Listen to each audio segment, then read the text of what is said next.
এই রাজ্যে রাজনৈতিক পালাবদলের পরই হঠাৎ করে বন্ধ হয়ে গেল বাঁকুড়া শহরের একের পর এক টোল, যেখানে আর তারপর থেকেই শহর জুড়ে শুরু হয়েছে জোর চর্চা।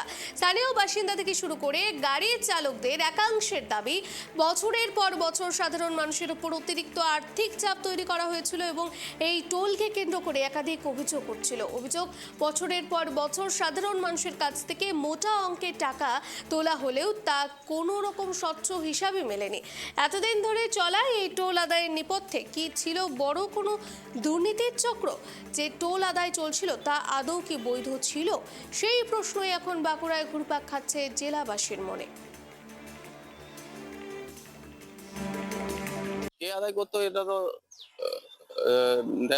লেখা আছে যে বাঁকুড়া মিউনিসিপ্যালিটি লেখা আছে। তো আমরা তো জানতাম এটা বাঁকুড়া মিউনিসিপ্যালিটি থেকে হয়তো আদায় করা হতো। আর এমনি এখানে দেখতাম যে রাস্তাঘাটে এই জায়গাটাতে খুব জ্যাম হয়ে থাকতো। তো এইসবের জন্য আর কি অসুবিধা হতো স্থানীয় মানুষের। এখন দেখছি রাস্তাঘাট পরিষ্কার আছে, এখন না টোল আদায় কেউ করছে না। ঠিক আছে, নির্বাচনের রেজাল্টের দিন থেকে দেখছি বন্ধ হয়ে যায়।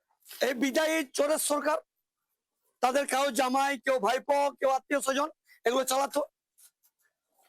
হয়তো পৌরসভায় কেউ ক্ষমতায় বসে আছে, তার জামাই, তার ছেলে, তার ভাইপো, তার কাকা, তৃণমূলের এখানে বড় যে নেতা ছিল তার আশীর্বাদ ছিল তার মাথার উপরে, 50-50 ভাগ হতো। কোন জনগণের কল্যাণ সাধনের জন্য এই টোলের টাকা বরাদ্দ হতো না। লুটপাট চলেছে 15 বছর ধরে। আমার নজরে ছিল প্রথম যে এগুলোকে রেহাই দিতে হবে, পরিত্রাণ দিতে হবে। আমি প্রশাসনকে বলে এগুলো বন্ধ করেছি। এরকম 4টা টোল চলছিল। আমি বিধায়কের কাছে আবেদন করব যে একবার অন্তত এসে একবার দেখে যাক যে যে পেপারস গুলো, যে এগ্রিমেন্ট করে যাদেরকে লিস্ট দেওয়া হয়েছিল তাদের নামগুলো একটু দেখে নিলেই ভালো হয়। আর যেটা উনি বলেছেন যে তৃণমূলের ফান্ডে টাকাটা যেত, এটা ঠিক নয়। টাকাটা জমা পড়তো বাঁকুড়া পৌরসভা। তাহলে নির্বাচনের পর ঘোষণা পরে পরই কেন বন্ধ হলো?